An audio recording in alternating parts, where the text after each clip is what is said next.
Today's lesson, just very briefly, brings out a very important theme and principle in Scripture, and that is the importance of feet and how they symbolize ownership.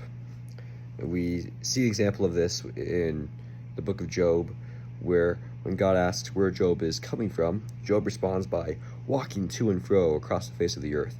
He was doing that, claiming ownership. And we see that in several other texts. It didn't go into the lesson. I believe in the Pentateuch.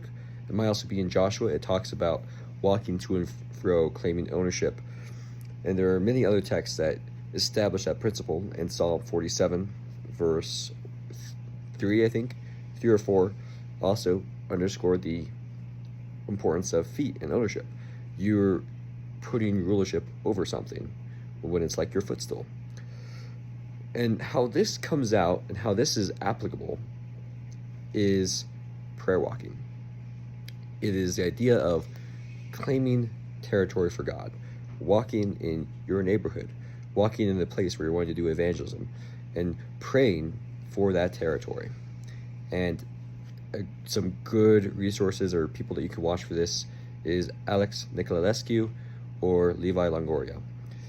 Levi Longoria was at one of the churches that I was at and talked about this important principle and how prayer walking is an important and vital thing that we can do. It might seem silly to think that we are doing anything important by prayer walking, but we really are.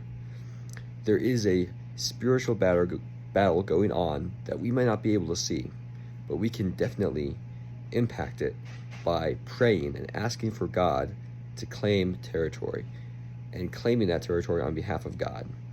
Not only are we fighting the spiritual battle, but we're also being able to observe the community that we want to serve. And we're taking an interest in that community, and it's opening up ministry opportunities. So if you are able, do some prayer walking where you're at and see how God can use you in that way.